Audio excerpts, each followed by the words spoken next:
excited for it. Our next session, I'm quite interested in personally, for a change myself. Service management office and operating model in a multi-sourced environment. Sounds like a good bit of bullshit, doesn't it? Bingo. Okay, so I'll hand you over. Thank you, Don. I'll remember this. So hi everybody, thanks for coming here.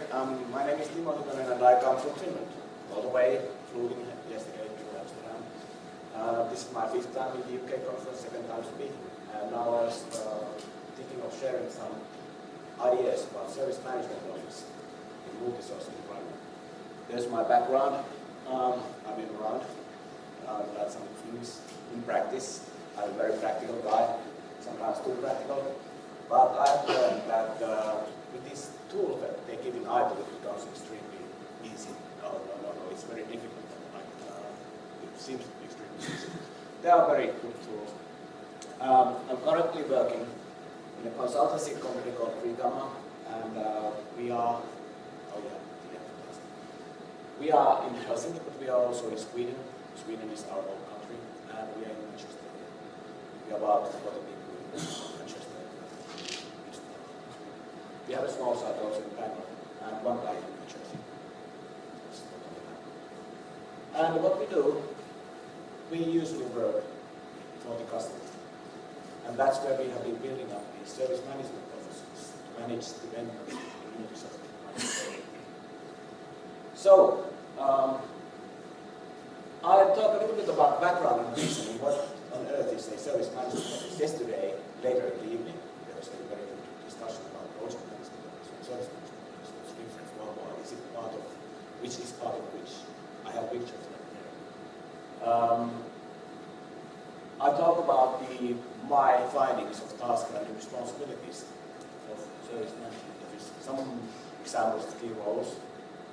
Well, you know, incident managers and stuff. How do they fit in with this service management office? And then I have 3 actual live cases. That's something I worked a few years with, building up a service management office in a traditional IT internal organization or IT company. I have an example of a global corporation now working on a service management office with dozens of suppliers. And then yesterday I brought up one more case about a large industrial corporation with 2 main suppliers. And then in the end I will conclude it with some of the real life values of how do you build up this team. So, multi-sourcing, knowledge is becoming true, but I don't think there's anyone in the world anymore buying IT services for just one company. It used to be the trend to outsource everything to IBM. Well, it worked, but then not. Why not? And usually the track has gone through big outsourcings and they have found out that they can't deliver network, so let's buy that from somewhere else.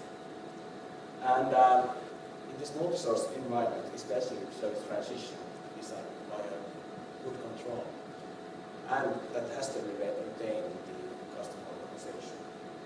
It is extremely hard to outsource accountability. So, as I say here, even in fully outsourced environment, they will come and ask you, what should we do now? And you are accountable for it. I've told a couple of CIOs that if you don't have the organization to tell them what to do, it's not them that they're going to kick out, they're going to kick out you, because you're accountable for this. So service management office is a good way to ensure that this accountability is carried and can be carried.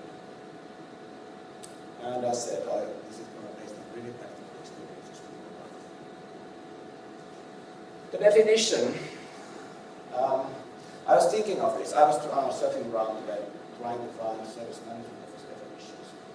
And I didn't come up with anything good, but I found a good definition in project management office in Wikipedia. So I'll copy it with pride. I'm a consultant nowadays, so I can do that. So, actually, changing a few words in the definition brought this out. So service management office is a group of functions within business or IT that is accountable for defining, maintaining, and especially managing standards for service management and service management processes in the organization. So when you think of a multi-sourcing situation, it would be very nice to have your processes followed by all these vendors and have the process interfaces so that you can actually live with your processes. Service Management Office is the escalation and management point of IT services in daily operations. I'm actually currently working in a project where we run a service management office in a big financial institution. And since they are outsourcing a lot now, we created the first steps. We have contact points for the vendor incident management, vendor change management. We have incident management retirement organization that can decide if this is a major incident or not. Because the new vendors, they don't know. Service Management Office ensures that the governance, legal and financial interests of the enterprise are met in contracts. So they are the guardians. They are not properly working in the processes that much. They are accountable for them. So they lead and guide and control. Control is good, control is best. There was the others in the previous nowadays are not. Service Management Office ensures that services are defined, continuous service operation processes work in practice, and vendors are managed according to policies defined by code. And who would be the one to define the policies? Of course, there are business policies that you need to follow. But Service Management Office should and will contain people that know the way around. So they are the ones that can really write the policies. So it's actually policies. And I see that there's always a role for service management office in IT process. But it's particularly relevant when you outsource, and especially for some. So the difference between service management office and process management office. How do they fit into the search line? Remember this picture to the other books. I'm really sad that they removed it from the latest version of service strategy, because I've been using this quite a lot to open up the meaning of service lifecycle to many IT departments.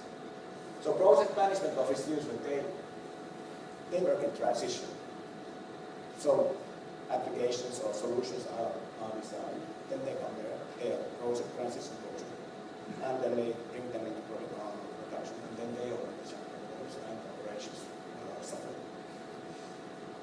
But service management office, they are the ones that they look at the whole life cycle.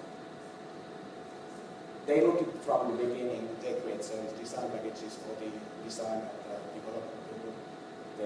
They take care that releases come to production and organized. And they watch that what you have in production in operations. Sometimes they should be tied. Life cycle management. So that's like taking control of the whole life cycle, not just the project part. And this doesn't really matter who delivers the service. Service management officers over. What kind of accountabilities I would place on the service management office? So IT service management process execution and operational accountability, not responsibility. Responsibility is usually on the HCL or Wipro or Fujitsu, but they look at that everything happens. It would be really annoying if the CIO was called Fujitsu. So there's a person who knows and is escalating these things. They own IT service management processes and we continue to improve them. So when they should be practitioners, they should see, they should know how they work, and then bring in the small enhancements. As the previous presenter said, bring up the small wins, bring in something visible, bring them up, inform them. So this is their role, their duty. I will place policy setting, guideline setting there, of course introducing relevant stakeholders. And for example, that they will have a common view across all the suppliers about what's priority one, what's priority two. What is the change policy? Do we have major changes, minor changes? Because all the vendors have their own. I was just, last week I was just building an Excel sheet these next to each other, having all the response times, it's actually quite fun to compare to different vendors' response times. And the retail organization response time, which is usually lower than shorter than the supplier's response times. More accountabilities. So they assure that everyone in the retail and the outsourced organization follow these processes. And of course, you should never go inside the supplier's process. You should only hear about the interface. This is how we work. Please connect to this interface and things work. Whatever you do, put 27,000 people there, handle it, I don't care, as long as you deliver this into my process. I was showing the case examples how the itSMF toolset fits into that. And it would be extremely good to have the itSMF toolset accountability in the service management office organization, because they are the ones, they are the interface between the suppliers and the have someone to define what the service desk is for, give them instructions to show that when new version comes from HCL, so that the service desk that is taken care of by others knows about them. So having this process is leading the meetings, sales advocacy, think about sales advocacy in the environment of the 10 major suppliers. Somebody should coordinate. And of course, it's the corporate view that should lead the change management schedules. So, but this, I think that it's all about accountability. What kind of key roles there are? Well, it's almost like directly from the other incident management. But I see that these people must be practitioners. They do work in the process. They are not responsible. They are not working day by day, but they are following up. They are the escalation point. For example, incident managers. I have an example of an environment where they have, everything is outsourced. They have 6 incident managers, 2 on each continent. And they are the escalation point, for instance. They tell what to do if the supplier is not. So, I will show you how these have been mapped in the cases. You will see the roles fitting into different parts of the organization. Some words about SMO, Service Management Office place in the process governance. Service Management Office doesn't work on strategy. They rarely work tactical. Usually they work on the operational. They run the governance. I've been trying to think. I've seen some consultancy companies offering the solution that you will outsource everything into 3 supplier managers. And I've been thinking, how do they control change management if there's nobody in the retail organization to lead that? And that's where I see the place. This is the place for SMO. So another view. So you have all the business governance models, and SMO is down here. Probably the business side doesn't even know or see that they shouldn't know or they shouldn't see that service management office exists. It's the competence center in IT that takes care of the IT issues are handled according to this. So, going through the cases, I have 3 here. As I said, the first one is the one I worked for 2 years, building up the process management, process control, process governance for a traditional organization. Then I have another one, a huge organization, and it's actually, there's a long and very interesting history behind that from 2000, but I'll tell you about the situation now. And then there's the large industrial corporation that has actually built up. And I actually even collected the number of people that work in the service. So first the traditional one, shared service unit, which has operation, a few thousand people. Traditional ICT management, again, working from the other book, application management, application development, infrastructure operation, 400 people, 70 operations, 297 applications, so just to give you some scale. So, and the beginning challenge there was to define services and implement processes that didn't exist. It was like 400, you've been watching junior football, 400 people going. Everyone is running everywhere. So the response was that the roles and responsibilities were allocated so meaning that actually we built up. To start with, this was the organization there, and as you can see, it divides a lot of people with some people in development, some people. And then technology and operations, technology meaning architecture, and then the operations side. And one main issue that I come back to is that you should have a network author responsible for board level if you want to do it. If the board doesn't want to, leave it be. Let's do it. So the organization of the service management office actually was built up into the technology and operations department. The first role was the service catalog manager.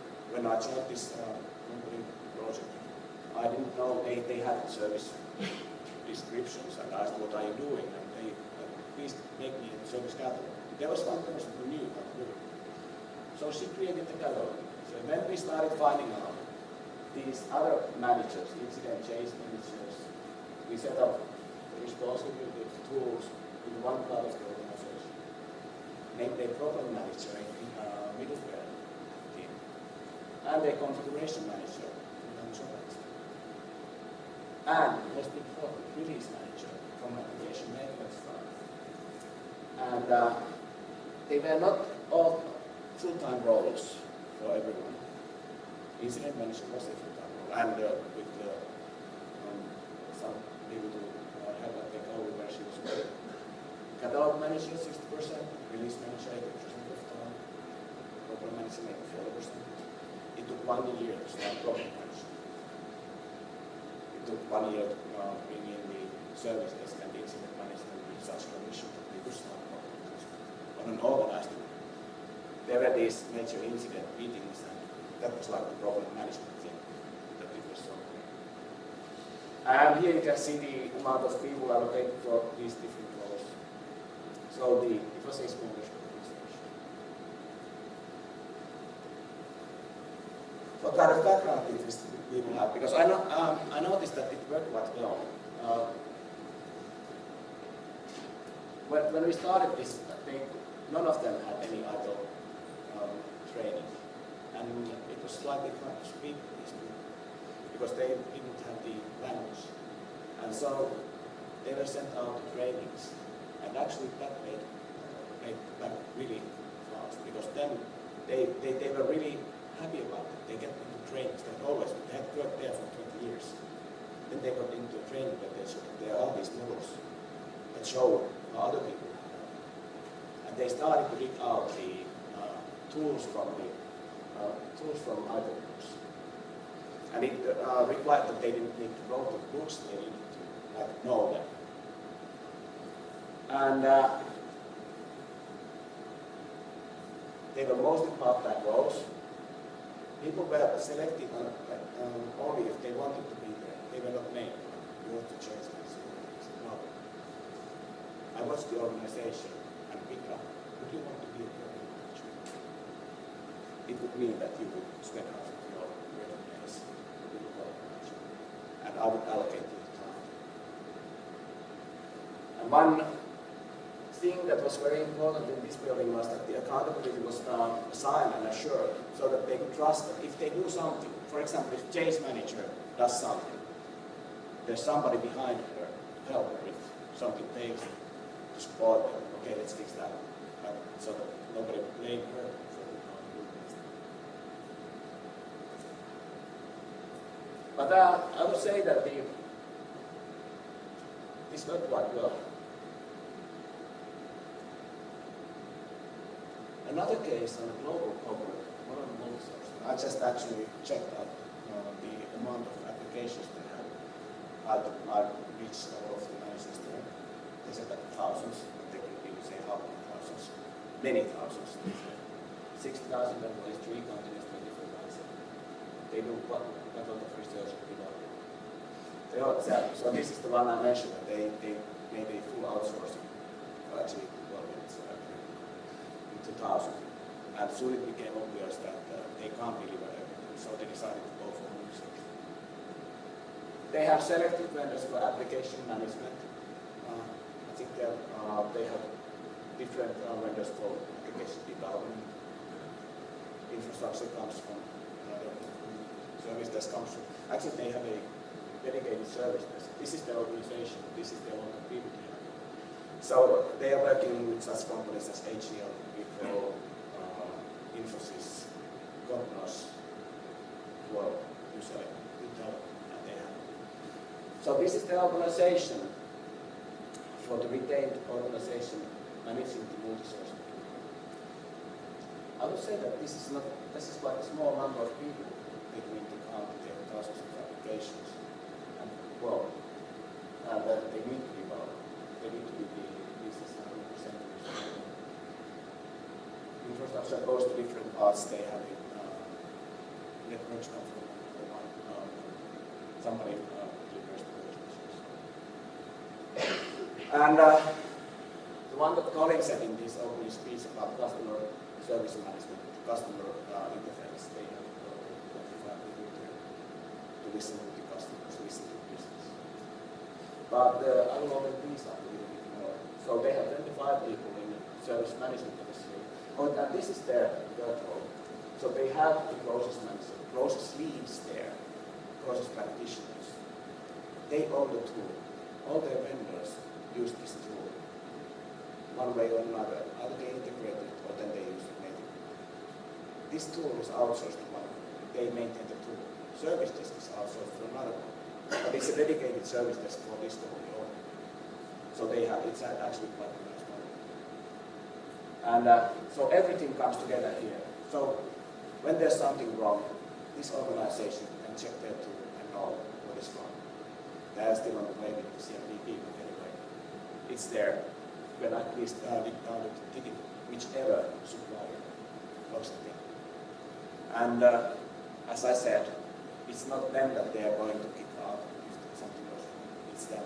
So it's very essential to be able to answer. Why is not our email working?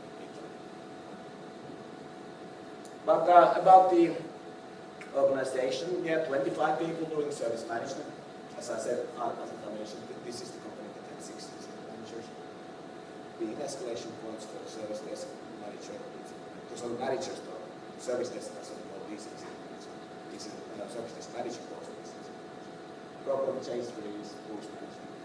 This is very important so that they hold the integrity of the tool because they own it. And they manage all the integrations that they are done according to policies. And they are also operational in nature incident management. And that's something to remember. Actually, this is quite a good coordination role for incident management. In my current project, the nature incident board has consisted of top management plus some. And now we are building up a new model where the incident manager takes the responsibility of organizing, coordinating, inviting correctly. Previously it was the CIO, but he doesn't know too much about operations. So I hope it works better now. And I mentioned that the service management office should look at the service lifecycle management too. I find service catalog management very important, so as I said, I don't want to know what this IT organization does. I'll come back to that again. But in this case, the portfolio and lifecycle management was a separate team of the so that they actually control that the transition of new services is done according to policies and remove the old solutions that are not running.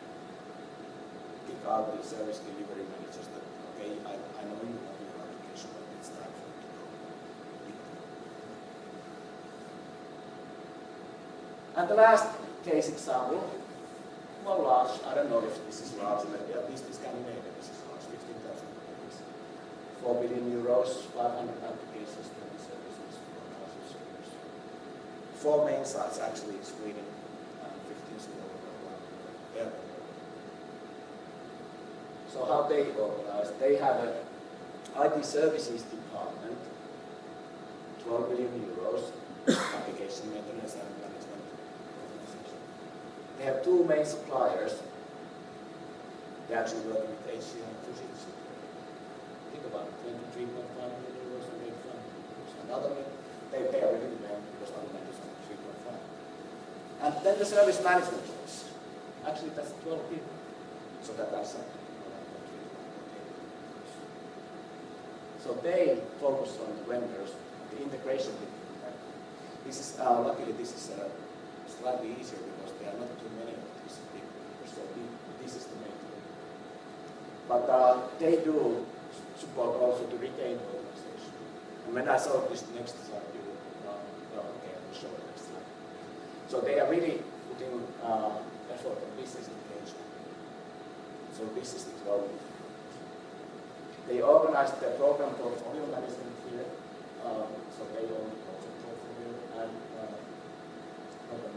then they have the IT services. One thing in this picture, I was looking at this with one of our customers, is that they put the strategy shows and relevance with there. Where do I find the license tags? I think they put it here. But this was like overall process. So this is how they organize. They have, in solution side, they have 25 people. In the first, this was one, because I was talking with the infrastructure manager about large corporation that he said he's got 56 people, everything is outsourced. Because he's really interested in this managing the whole infrastructure.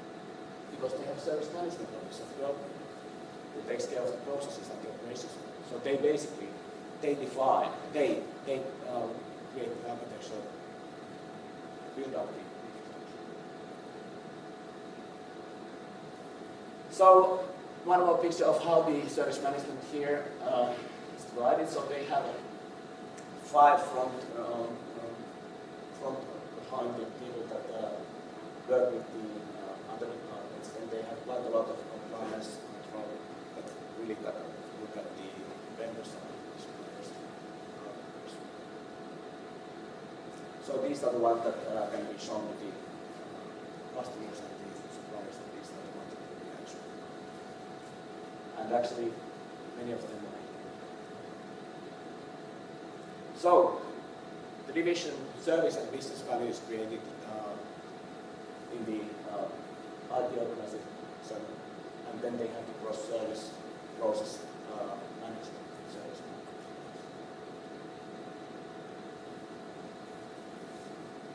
First, and this is from the same case, how did they bring up the service management process in governance sense? So they make these people to drive the compliance in all these meetings across the suppliers. So they attend voting change technicals, others. So people, yeah, it's two main workers. They don't go too much on, they don't go to strategic level, they might do something before the supplier. So those were the 3 cases I wanted to show you. So but how to plan and implement it? I have a few slides more, some findings I have seen when we have worked in this project. So first of all, Azure leadership and sponsorship. Somebody in top management must want this. Management board and I think, or the CIO office, somewhere CIO has to follow this. If he or she doesn't want them to go, I said, it will be find the correct people to roles. But the newcomers will be 2-3 years practicing there, and then they will be ready for that, or then you have the senior experts. I had there a bird interested, ready to go. And one of my ex-colleagues said that they don't know, it's not enough to be interested, they need to be passionate about keeping things right. Passionate, ready to work. They need to want to have quality, they need to want to have control. Please ensure capability, make them go to trainings, and see that they have competence to implement these processes in practice. unfortunately, I saw half a year ago, there was a huge 15-people process management organization that was designing processes to drawing these instruments, which was exploding in one of the rationalization processes. They have no practical role, so please make sure that they have something that they really work on this process. Building this up is not a one-day exercise. Take first couple of years to put it in order and then start to plan for the future. It's a very big thing to educate the organization, especially in outsourcing. Well, it's nice. Next slide. Especially in outsourcing, that they can't call directly to the chats or chats you have always have. You have to really do lots of communications. Iterate processes in practice. So I like this. There's one example I like really. There was a change manager who was desperate in the beginning because everybody was doing just changes. They were changing some things in the database directly to the database. But I encourage her to go and take every abnormality, go there and check why did they do that. And she began to do that. She went to check. Why did you not log that change? Well, I could have done it twice instead of logging it up. Let me show you. See here, you type in the change here, going there, making it work. Usually it takes about one time per person to tell that you have to make the change in the organization. They don't, well, 60% understand it by saying, 40% you have to go there one by one until the rest of them understand that they have to do it according to processes.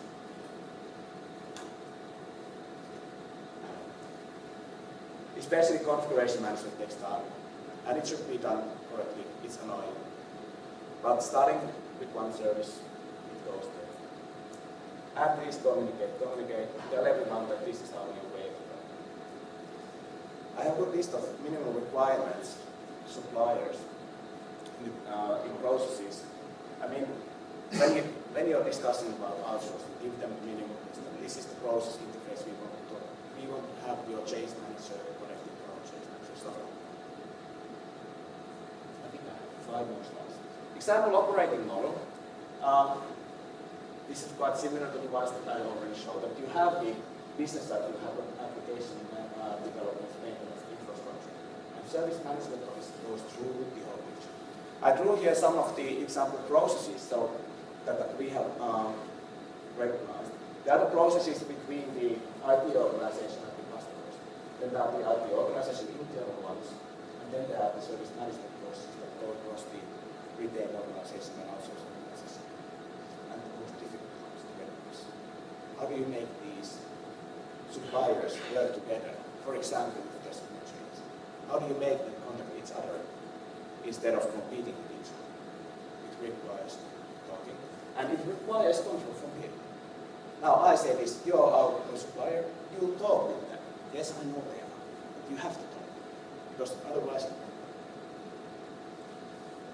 So, when to plan for SMO in outsourcing? That's the traditional outsourcing model that you decide, yeah, let's outsource, let's go for HDR and others, Fujitsu, then negotiate price, and then transit, and then start to design and implement the retail organization, and nobody knows anymore. Everything is outsourced except for the company. So I suggest that plan for the SMO here, design new service model. I want to outsource these services. These 3 ones I want to outsource. Infrastructure, application support, I want to outsource. Design and see if you have the capability to do it. Then decide about outsourcing and then go for outsourcing. It will save you a lot of money. It will save you a lot of sleepless nights. Then, how to assure continuity and integrity? I suggest the same as Colin in the morning's presentation. Make the service catalog. They shouldn't change towards the customer, towards the flow. And decide about the configuration management system. Can you outsource it to infrastructure? Not really. Can you outsource it to application? It requires quite a lot of decision and planning. I would suggest that you would have it in your data because you would have a configuration manager. What's the word? Bringing up the information together in the own system, design process. I would want to see it before. So, last slide. Service management office in multi-source environment. So, process operational accountability, looking after services and projects, coordinating between vendors, giving up the common service model so that it reflects the customer needs, not the vendors. They will come to you. We have this quote, order from here. No. We order from Outlook, please integrate it up. That's the service management office role. And when you're planning it, please remember to think about these three things in processes and tools. If you forget one of them, it doesn't work. My first I refer into processes tools. I'll keep rolling it up in my head so I remember that I don't forget those things. So, and I propose that you check the I've updated the presentation a little, so I will share a new version. And when you start building your service management office, follow our internal motto. Think, be brave, and most of all, have fun, because it's fun to come up with these new ideas. It really works. Try it anyway. Thanks. That's it.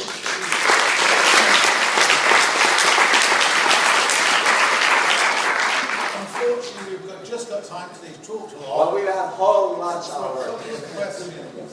Anyone want to comment? I don't like it. If anyone would like to ask a question, yes. There's very few organizations that model, one of the three case studies that we showed, other things. I think the biggest question is really understanding the role of the supplier. Oh, yes. And typically, what I know you look for if you maybe need suppliers. Yeah. Of course, for example, in this case I'm working on now in the project, we looked at the different kind of models. And there, one of them was the lead supplier.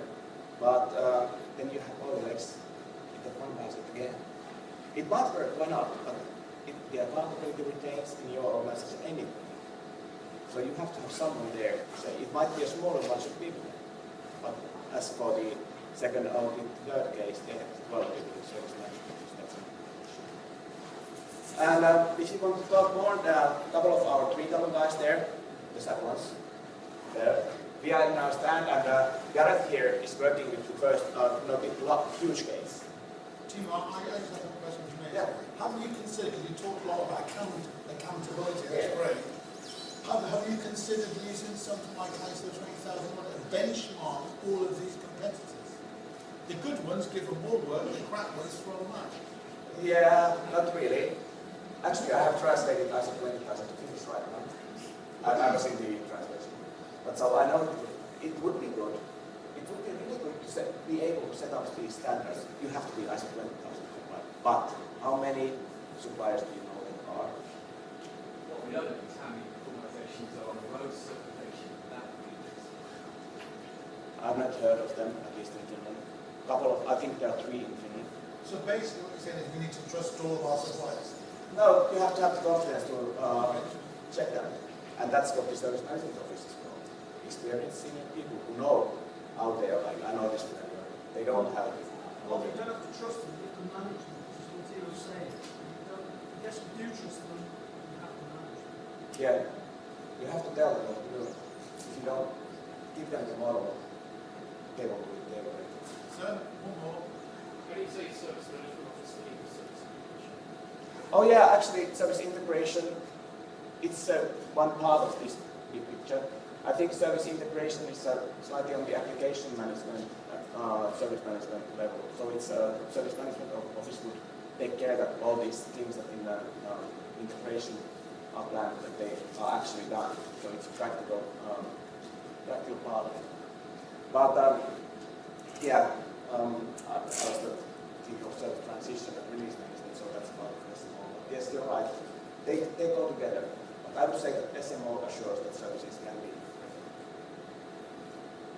Timo, thanks very much indeed. Thank you. available during lunch, and thanks for everyone's time. And please fill in your response form.